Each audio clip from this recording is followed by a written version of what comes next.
save both time and money in waxing floors, use economical no-rubbing Aero Wax. Just apply it, and in 6 to 9 minutes, it dries itself to a hard, lustrous finish that saves countless scrubbings. Makes dingy floors shine like new, yet Aero Wax costs only 25 cents a pint. Try Aero Wax, Aerowax, tomorrow.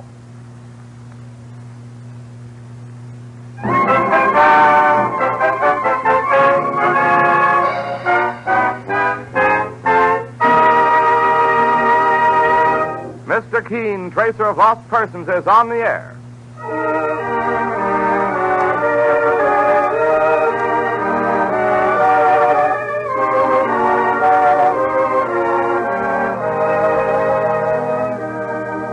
Ladies and gentlemen, the makers of Colonos toothpaste present Mr. Keene, Tracer of Lost Persons, one of the most famous characters of American fiction and one of radio's most thrilling dramas.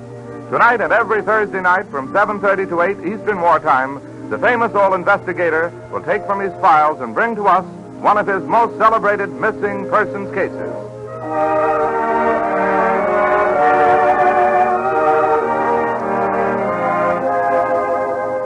But first, would you like to have an attractive, dazzling smile, teeth that sparkle with all their natural brilliance? Then try the new Colonos, a high-polishing toothpaste. Colonos acts like a jeweler's polish in removing tarnish from silver, erasing the common surface stains and dingy film that so often robs you of an attractive smile. See the difference it makes in the appearance of your teeth. Try Colonos toothpaste. KolYnos tonight.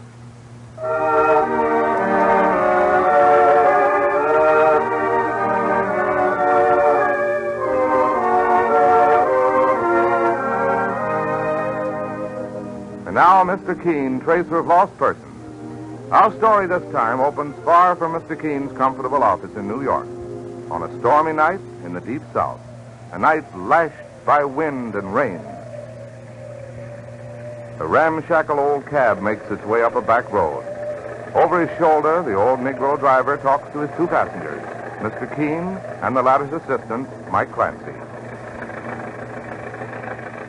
So y'all wants me to drop you off at the Meade place? Yes, driver. That's what I said.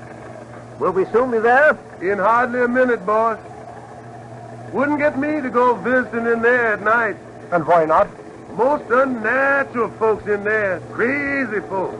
Saints preserve us. All touched in the head and the heart. Why do you say that? You'll meet 'em, boss. Here you are, gentlemen. This gate right over here. Quite a big place. All walled in. I'll get out and ring the bell for you. Thank you. And I'll wait here till someone comes for to fetch you. But I ain't going inside.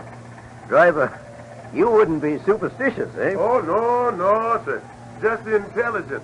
I was very intelligent about places where not to go. Oh, Mr. Keene, I just remembered something terribly important. What's that, Mike? Well, I got an appointment tonight to go bowling in New York. Steady, Mike. There comes somebody now. Oh, he's a Great Dane, big as a horse. And a woman with him. She's unlocking the gate. Come on, Mike. Let's get out. On your responsibility, sir. Driver, I believe this covers the fare. Thank you, sir. And good luck to you.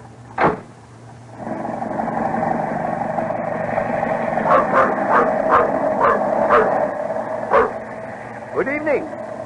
I suppose you're Mr. Keene. Yes, this is my assistant, Mike Clancy. I'm Dorothea Meade. How do you do? How do you do? Please do. Please come in. Sorry you had to make the trip in such weather, Mr. Keene. Not at all. I'm much more troubled by what you had to say in your letter, Miss Meade. Yes, it's so disturbing about Uncle Adam. Let's walk along the driveway, shall we? We'll get some shelter from the trees. Well, these are water oaks, I believe. Mm-hmm. 12 altogether in a double row. They're magnificent. Yes, but they've been going to pieces lately. There's the house on up ahead. Oh, yes. Well, that's one of the most beautiful and majestic southern mansions I've ever seen. But decaying, like everything else around here. Oh, be careful of that first step, Mr. Keene. It's loose. I have it. Just fasten Nero's leash to the post here.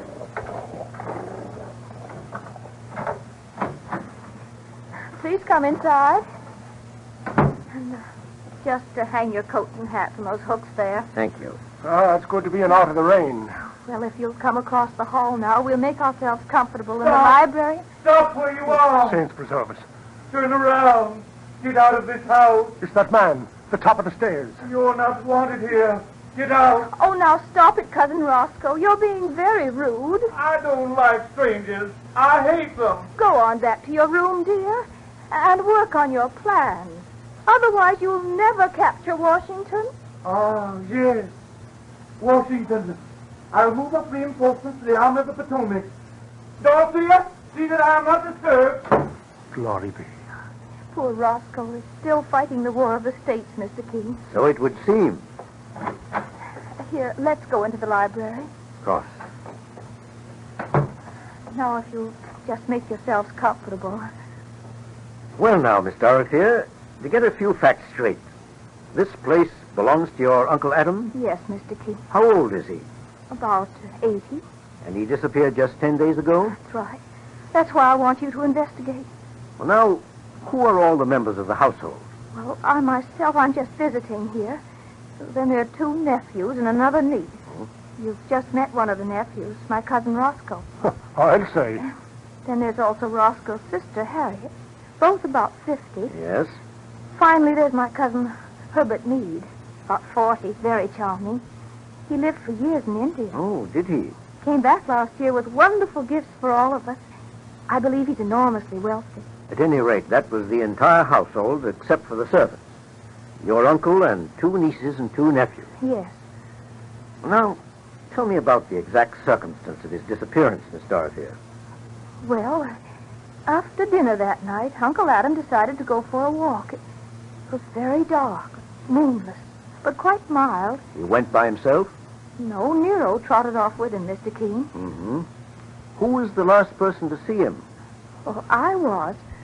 I went out after him to offer him a flashlight. He said, Nonsense, my dear. I don't need it. oh, but it's so awfully dark, Uncle Adam. I know every pebble around here by its first name. Come along, Nero. Let's go get some air. And that was the last time you saw him, eh? What about Nero? We found Nero here the next morning, tied to a post. Well, we presumed that Uncle Adam had decided not to take him after all, or disappeared after returning. Did you start a search for him? The very next morning, Mr. King. Well, the police went all over the grounds and no trace of him. Then I decided to write to you. Oh, I'm so terribly worried. What could have happened to him, Mr. King? It's much too early to start guessing, my dear. Miss Dorothea, quite frankly, how did your uncle get along with the other members of the household? Well, he was something of a tease. You see, oh, hello, Cousin Herbert. Hello, Dorothea. I understand Mr. Keene has arrived. Yes, and this is his assistant, Mr. Clancy. How do you do? This is a dreadful business. If there's any way I can help, Mr. Keene... I may want to talk to you later, Mr. Meade. Well, I'll be in my room. Delighted to have met you, Mr. Keene. Seems like a very pleasant sort. Oh, he's a dear. And about the only one that Uncle Adam never picked on. Of course, Uncle Adam's been supporting Roscoe and Harriet for years as permanent guests. But he could never let off reminding Harriet about her age. He says, Harriet, my dear niece, sometimes I begin to think you'll never find a husband. Be still, Uncle Adam. I must admit, though, that I met a fella the other day who's quite smitten with you, Harriet. Oh, really? Did you? Miss Harriet, he said, isn't the flashy kind, but for solid, good looks, she can't be beat. Oh, tell me. Who said that? Oh, a fellow in the old man's home. I hate you, Uncle Adam. I hate you. That wasn't very kind. but in money matters, he was the very soul of generosity. Here, look, inside the drawer of this table, Mr. Keene. Simply stuffed with bills. It was there for Roscoe and Harriet to use as they wished. Interesting. Boss, there's something very odd about the size of those bills. Yes, this is the old-fashioned currency, Mike. About 50% larger than what's issued nowadays. It's one of my uncle's eccentricities. He's kept a bale of cash in the bank vault for years, and he's still drawing on it. I see. Well, now, Miss Dorothea, besides the servants, was there anybody else around the grounds about the time he disappeared? Well, yes. Uncle Adam had hired 3 or 4 men to work on the oaks. That double row we saw as we came in, eh? Yes. And I can get you the names of all the men who worked here. That can wait until morning. Oh, yes, of course. Let me show you to your rooms now.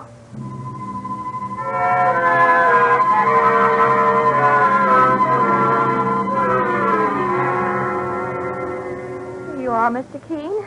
Your room, Mr. Clancy, is the one down the hall there. Well, thank you, Miss Dorothea. I'll be one to talk a minute with the boss. I'll find it later. Everything's all laid out for you. Good night. Good night. Boss, what do you make of it? Nothing. Yet. Oh, this place gives me the creeps. Oh, relax, Mike. Oh, I get the feeling that eyes are on me all the time. And then that darn rainstorm. Oh, I wish he hadn't put us off in this lonely old wing by ourselves. Steady, Mike. Go to sleep. Well, I'll try to anyhow. Good night, boss. Good night.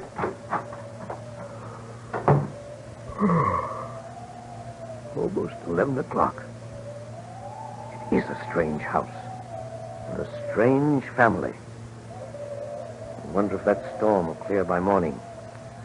Must have a look around the grounds as soon as possible and see... Oh, great Scott. It's Mike Clancy. Somebody's turned off the hall light. One moment, Mike, while I find the hall light. There you are. Lying on the floor. Wait, Mike, wait. I'll fasten it from your neck. There we are. Oh, Saints preserve us. What was it? A silk stocking. Drawn around your neck like a noose. Glory be. Tell me, what happened? I don't know, boss. I stepped out into the hall. I started for my own room. Suddenly the light went out and I was being choked. With a silk stocking? Oh, there's no better use for silk stockings in times like these. 1 second. You notice anything about the color of this? Well, it's dark, sort of. Gunmetal. The same color that Dorothea Meade was wearing. Oh, boss, I told you I should have went bowling tonight in little old New York.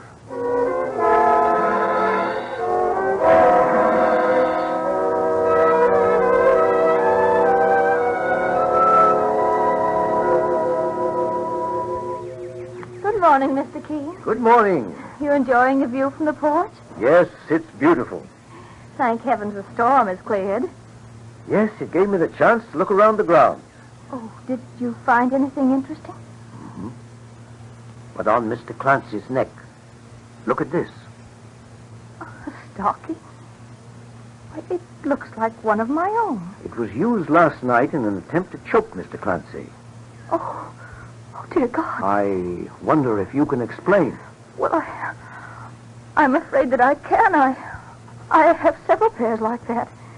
When I went back to my room last night, Roscoe was coming out. Oh, was he? He said he'd been looking for some book. And, I know he has fits of temper, but I hate to believe he actually would try. Here he comes now, up the gravel path. Ah, that you, Keene? Just the man I want to see. Good. I want to talk with you. Tell me, Keene, if you were in a situation where your major forces were disposed along the Potomac and Grant was moving along your flank... Now, Mr. Meade. Oh, you think I'm a bit of a fool, don't you? Well, look at these. $1 bills? A dozen of them. The old-fashioned size. I've been investigating for a week, all on my own. You know where they all turned up? In the bar back in town. The bartender told me. I bought them all up. Know why? Well, why? Because they'd all been spent there by Ben Matley. Oh, who's he? He's one of the men working on the grounds when my uncle disappeared. Simple as could be. Matley murdered Uncle Adam. Well, that's very much worth looking into. But what about this stocking, Mr. Meade? Ever see it before? Have you? Of course. On Dorothea's leg. One moment, Mr. Meade. I'm afraid I'll have to go after it. Mr. Meade! Stop where you are. Mr. Keene, this is Cousin Harriet. I don't want this man here. Tell him leave Roscoe alone. Cousin Harriet, if we're ever to find Uncle Adam... Find him. I don't much care if we do.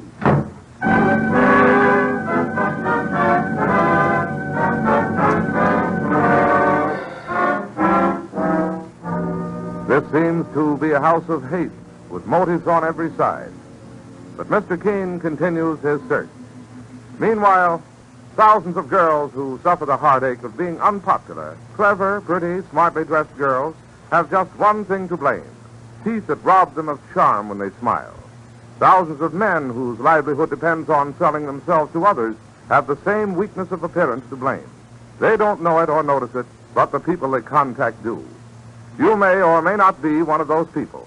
But if you have the slightest suspicion that you are, try the new Colonos toothpaste, a high-polishing toothpaste. Its action is like a jeweler's polish removing tarnish from a piece of silver. You'll find Colonos helps remove those dingy, unattractive surface stains from your teeth, brings out all the natural luster and brilliance that adds so much to your smile. Start using the new Colonos tonight. Remember, it's a high-polishing toothpaste. You can get Colonos, K-O-L-Y-N-O-S, Colonos toothpaste at any drugstore.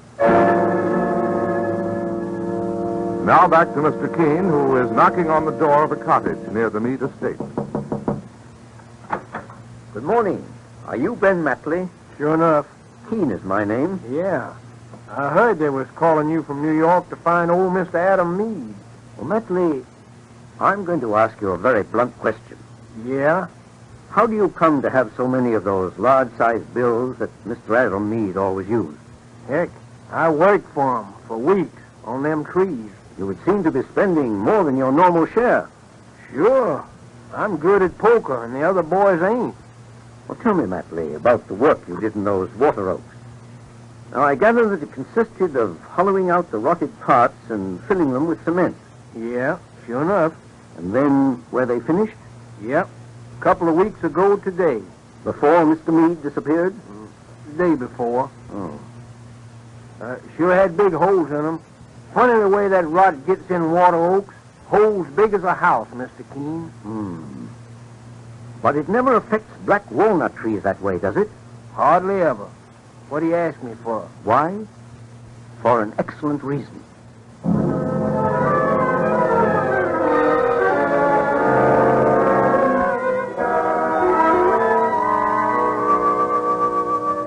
We're ready for lunch, Mr. Keene. Good, Miss Dorothea. I've worked up quite an appetite with all my walking this morning. Right this way. The others are all waiting. How do you do? Mr. Clancy's sitting here by my side. Will you sit next to Cousin Herbert, Mr. Keene? Delighted. Any progress, Mr. Keene? Progress? Why, I believe... excuse me. Oh, did you drop something on the floor? I got a pebble in my shoe. I'll have it out in a moment. There we are. You were saying, Mr. Keene. Negative progress. I mean that we can safely eliminate one theory. And what is that? If your uncle has been murdered, Miss Harriet, I don't believe it was for a legacy. Why do you say that, Mr. Keene? Because, Miss Dorothea, he has been made to disappear so completely. I don't follow. Not at all, Mr. Keene. Assuming that he is dead, his will cannot be probated, nor can his estate be distributed for at least 5 years. You see, there must be proof of death through the finding of the body, or else, under the laws of this state, 5 years must pass until he can be presumed to be legally dead. Well, I didn't know that. Everybody knows that. Be that as it may, Cousin Herbert, Uncle Adam will turn up all right. What makes you so sure, Miss A Harriet? bad penny always turns up.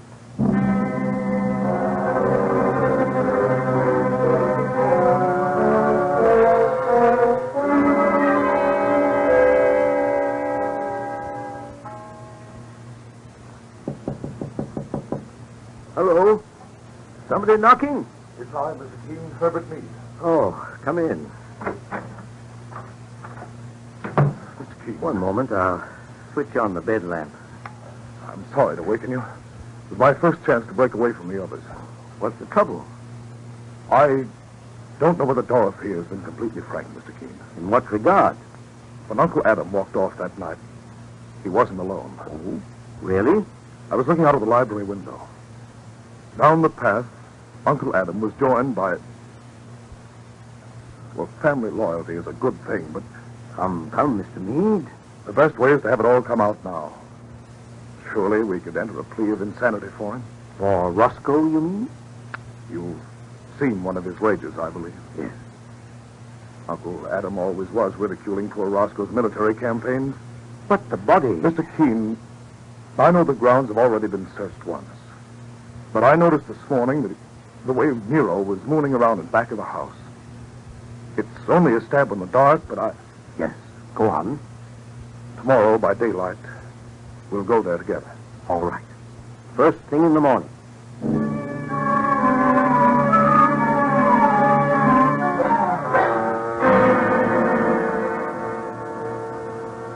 Good morning, Mr. Keene. Good morning, Mike. Something on your mind, boss? Well, Mike, yesterday at lunch I set a trap. And? Tell me about it. There was no pebble in my shoe yesterday. I was examining a trouser cuff. I don't follow you. Come along, Mike. We have an appointment this morning with Herbert Meade.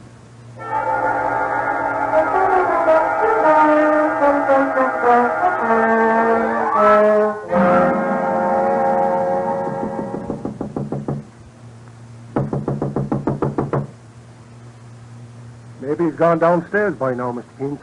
Maybe. But let's try the door. Okay. Boss. Scott. Oh, look at him there in the bed. Blood all over his face. Quick, let's get to him. Mr. Meade. Herbert. Oh, my, a nasty gash on his forehead, sir. Herbert, can you hear me? Boss, he must be dead. No. He seems to be just barely breathing. Mike, run downstairs. Have somebody phone for a doctor. Okay, boss. Well, what are you doing there, sir? Having a look in the closet, Mike. What for? The killer? No, just his trousers. Well,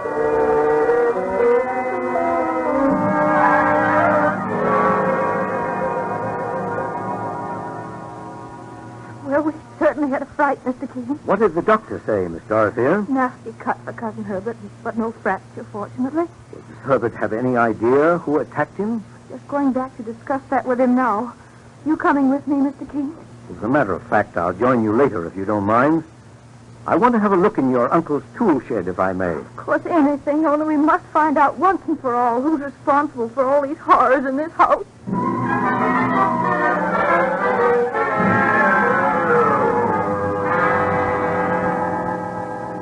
Oh, poor Herbert. Don't you think you should stay in bed? Oh, don't worry, Dorothy. I'll be all right. And you have no idea who it was? I was deep asleep. Next thing, something came down on my head. I remember the pain and nothing. Why, you could have been killed. I wasn't hit with much force, the doctor said. Dorothea, that makes me start wondering, perhaps... Oh, no. But Harriet is such a strange one, always sulking, always taking Roscoe's part. Oh, Herbert. May I come in? Why, of course, Mr. Keene. I see you're sitting up, Mr. Meade. Any news, Mr. Keene? I'm afraid so, my dears. Afraid? What I mean is, you know that old black walnut tree out there in back? You can just about see the top of it from that window? Yes. Well, what about it? Well, just before your uncle's disappearance, some work was being done on the 12 oaks out in front, wasn't it? They had rotted. That's right, so. And that's understandable. But I find also that another tree was treated the same way. Bored out and refilled with cement. That is very strange. Why, Mr. Keene? Black walnut doesn't usually decay like that. It doesn't ordinarily require that sort of surgery. A few minutes ago, I had that cement filling broken open. Oh, dear God, you mean... Your Uncle Adam Meade has been lying inside that tree for 2 weeks. Dead. Oh. Entombed in the black walnut by the person who killed him. Who was that person? The possibilities are numerous. Somebody who was mentally unbalanced, possibly. A thief, possibly. You mean... Or else a rather greedy and ruthless man who knew nothing about the laws of inheritance. Who? You, Herbert Meade. What did you say, Mr. Keene? Now we've got a third lunatic in the house. But, Keene, don't you realize that I was nearly killed here myself? Nearly killed, yes. You staged that attack yourself and hit yourself just hard enough to bring blood. No worse. Oh, that's ridiculous. Well, when you found me, I was completely unconscious. Correct. The answer is in this night table. See? A box of sleeping powders, half gone. First you gashed yourself, then you took a big dose of the sleeping powders, and then waited for results. Well, you're out of your mind. You see, while you lay there unconscious, I didn't waste too much time in pity. I looked in your closet, examined the cuffs of every pair of trousers you wear. I don't understand. In two of them, I found granules of wood, of black walnut scrapings. In the third, bits of cement. Oh, now, just a moment. Night after night, while the men working on the oaks left their equipment around, you went out and worked on the black walnut, making a tomb. Then, when it was ready, you went out in the dark after your uncle and strangled him. Nonsense. The same way you attacked my assistant later. You see, you did not understand the laws of legacy, Herbert Meade. But when I mentioned it at the table yesterday, you realized you'd made a mistake. You realized the body had to be found. And you gave me hints to guide me. You said Nero had been mooning around in back. Then, my dear fellow, you really gave yourself away. Stand back, Keene, both of you. Got a pistol. Careful, Meade. Into the closet, you two. You won't get far, Meade. I've already been in touch with the police. Stop that pistol, Meade. I've got you covered. Thank you, Sheriff. That was well done. I heard every word of it. I arrest you, Herbert Meade, for the murder of your uncle, Adam Meade.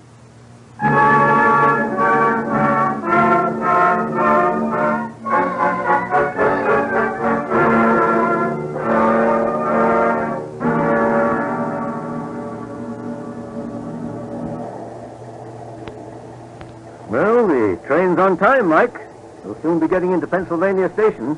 And sure, wait till I tell me old lady just how close she came to losing her precious Michael Clancy. Boy, oh boy. But, boss, I wonder what on earth you'd ever do if you didn't happen to know about things like black walnut trees and the laws of inheritance. What would I do, Mike? I wouldn't be a detective.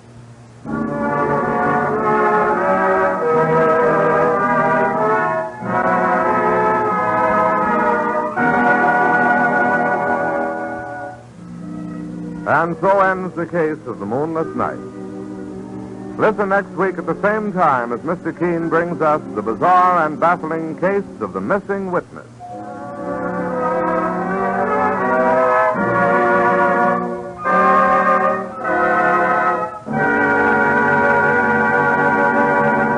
To help bring out the gleaming, natural brightness of your teeth, remove common surface stains by brushing them with the new Colonos, a high-polishing toothpaste. Colonos acts like a jeweler's polish in removing tarnish from silver. It quickly removes surface stains and helps make your teeth and smile look their dazzling, romantic best. Try the new Colonos toothpaste tonight.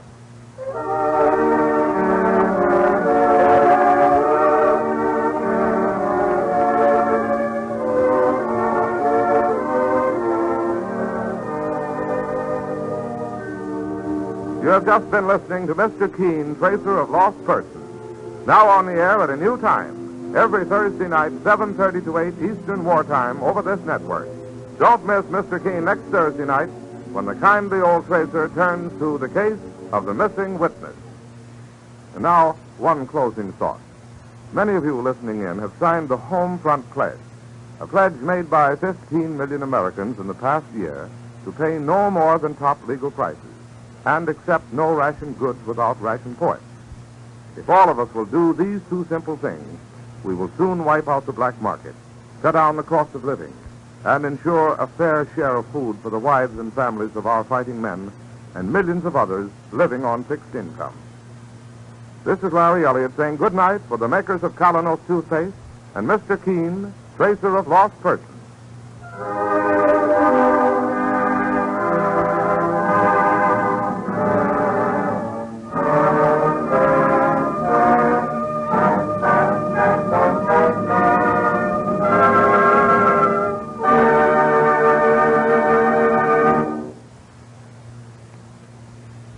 Ladies, there is now a wonderfully inexpensive, easy way to wax wood floors and linoleum to a high, sparkling finish in only 6 to 9 minutes.